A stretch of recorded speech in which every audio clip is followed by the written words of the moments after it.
Hello friends, जैसा कि आप जानते हैं हम समय समय पर टॉप बुक लिस्ट आपके लिए लाते रहते हैं और इसी कड़ी में इस बार हम आपके लिए इंडिया की बेस्ट लव स्टोरी बुक्स की लिस्ट लाए हैं। I am Ishita Mehra and you are watching book Baaz. If you had not subscribed our channel, please do subscribe and don't forget to press the bell icon so you can get our all updates.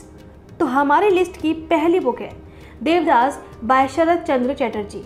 यदि आप एक भारतीय हैं तो ये लगभग असंभव है कि आपने इस महाकाव्य कथा के बारे में नहीं सुना है। देव और पारो प्रेमियों के रूप में इतने लोकप्रिय हो गए कि लगभग 3 देवदास बॉलीवुड फिल्में अलग अलग अभिनेताओं के साथ साथ अलग अलग भाषाओं में रिलीज हुई।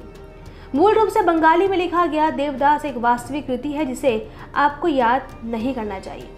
शरद चंद्र चटर्जी ने बहुत सारी भावनाओं को उकेरा। इस कहानी में प्यार और जुनून के विभिन्न रंगों को दिखाया। कहानी जमींदार भुवन मोहन चौधरी की पत्नी यानी दूसरी पत्नी पार्वती की वास्तविक जीवन की कहानी पर आधारित है। कहानी देवदास, पार्वती और चंद्रमुखी के बीच एक दुखद प्रेम त्रिकोण है। हो सकता है कि ये कहानी शरद की दिमागी रचना न हो और एक सच्ची कहानी हो, लेकिन उन्होंने 3 मुख्य पात्रों की हर भावना को स्पष्ट रूप से चित्रित करते हुए एक शानदार काम किया।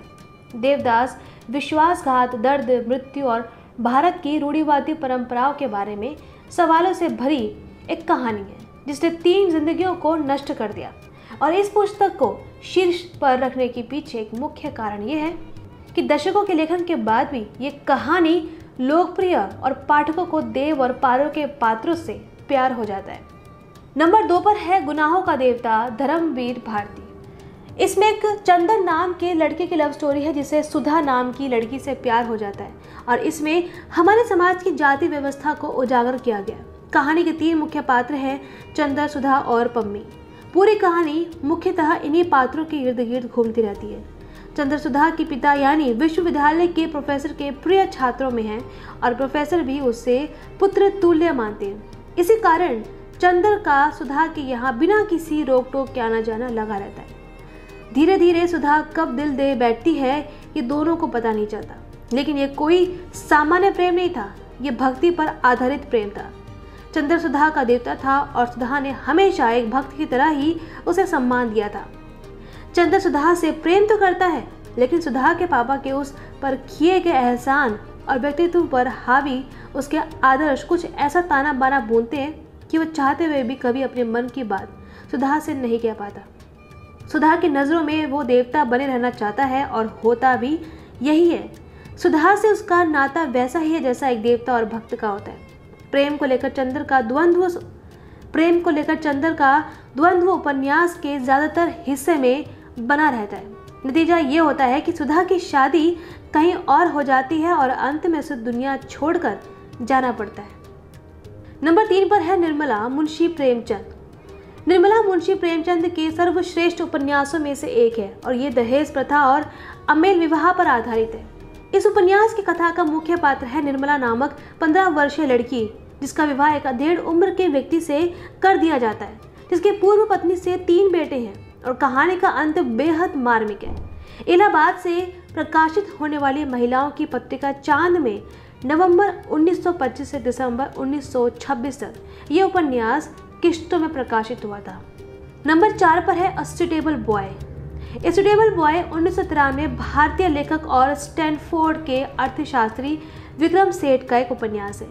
लंबाई में 1400 से अधिक पेज वाला ये एक पारिवारिक गाथा है।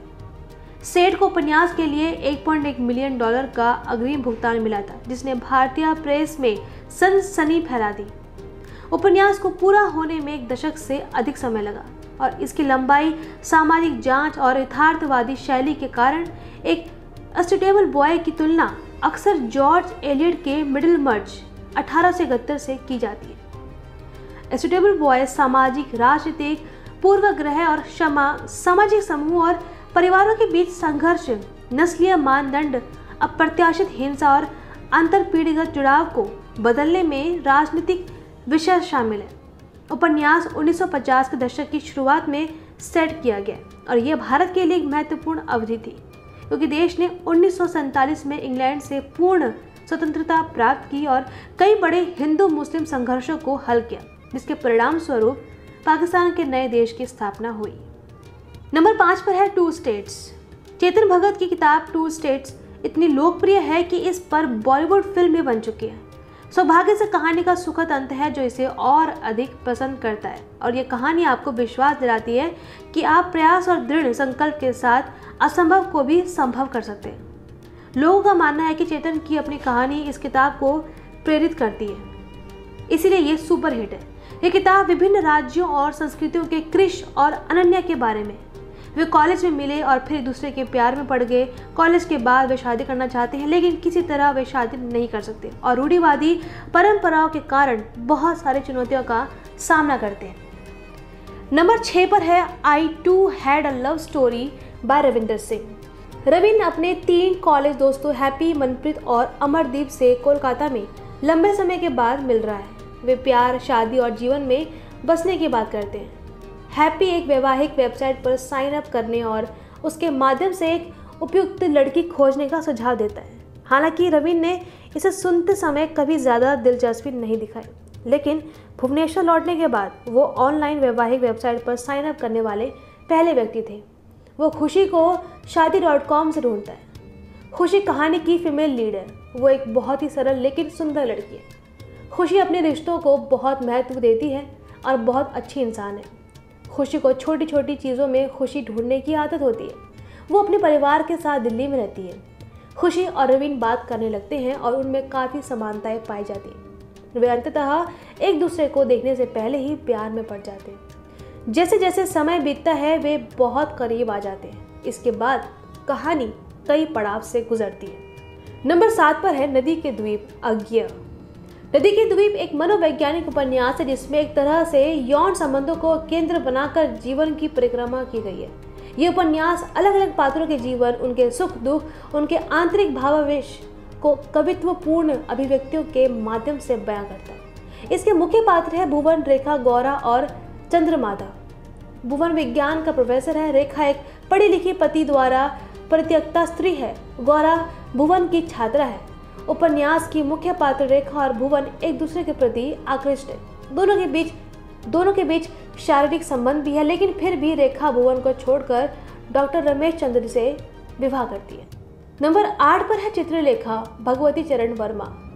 चित्रलेखा हिंदी के सर्वकालीन लोकप्रिय उपन्यासों में अपनी अलग जगह रखता है। कहा जाता है कि 1934 में पहली बार प्रकाशित हुए इस उपन्यास की 2.5 लाख से अधिक प्रतियां बिक चुकी है। इस उपन्यास पर आधारित फिल्म भी बनी है। इसकी कहानी पाप और पुण्य जैसे शाश्वत प्रश्नों पर आधारित है। चित्रलेखा में महान योगी कुमारगिरी और वासना में लिप्त शासक बीजगुप्त के चरित्रों की तुलना की गई है। एक सन्यासी को सांसारिकता की ओर बढ़ते हुए देखा जाता है, जिसे नायिका चित्रलेखा फटकारती है, और इस उपन्यास में पाप पुण्य की नई परिभाषा भी गढ़ी हुई है। नंबर 9 पर है मुझे चांद चाहिए सुरेंद्र वर्मा। इसकी कहानी एक छोटे से शहर की लड़की वर्षा की जिंदगी पर आधारित है। अंतर्मुखी, विनम्र और शर्मीली वर्षा बेहद महत्वाकांक्षी भी है। वो एक लोकप्रिय अभिनेत्री बनना चाहती है। क्या वर्षा को वो मिल पाता है जो वो पाना चाहती है? वर्षा की कहानी को बेहद दिलचस्प ढंग से लिखा है सुरेंद्र वर्मा ने। मुझे चांद चाहिए के लिए सुरेंद्र वर्मा को वर्ष 1996 में साहित्य अकादमी पुरस्कार से सम्मानित किया गया था। नंबर 10 पर है guide R K. Narayan. R K. Narayan उन पहले भारतीय लेखकों में से थे जिनको विश्व स्तर पर साहित्यिक ख्याति मिली। गाइड उनका सबसे बेहतरीन उपन्यास है जिसे साहित्य अकादमी पुरस्कार मिला। इस उपन्यास में प्रेम का उत्कर्ष तो है ही, इसमें जीवन के बहुत से अर्थ खुलकर सामने आते हैं। इसमें उलझी हुई परतों को बहुत ही मार्मिक ढंग से व्यक्त किया गया है। इस उपन्यास पर इसी नाम से बनी फिल्म की लोकप्रियता आज भी कायम है। आर.के. नारायण का ये उपन्यास बार बार पढ़े जाने लायक एक क्लासिक रचना है। तो दोस्तों, उम्मीद है कि वीडियो आपको काफ़ी पसंद आया होगा। अगर ऐसा है तो इसे लाइक, शेयर और सब्सक्राइब ज़रूर कीजिए। शुक्रिया।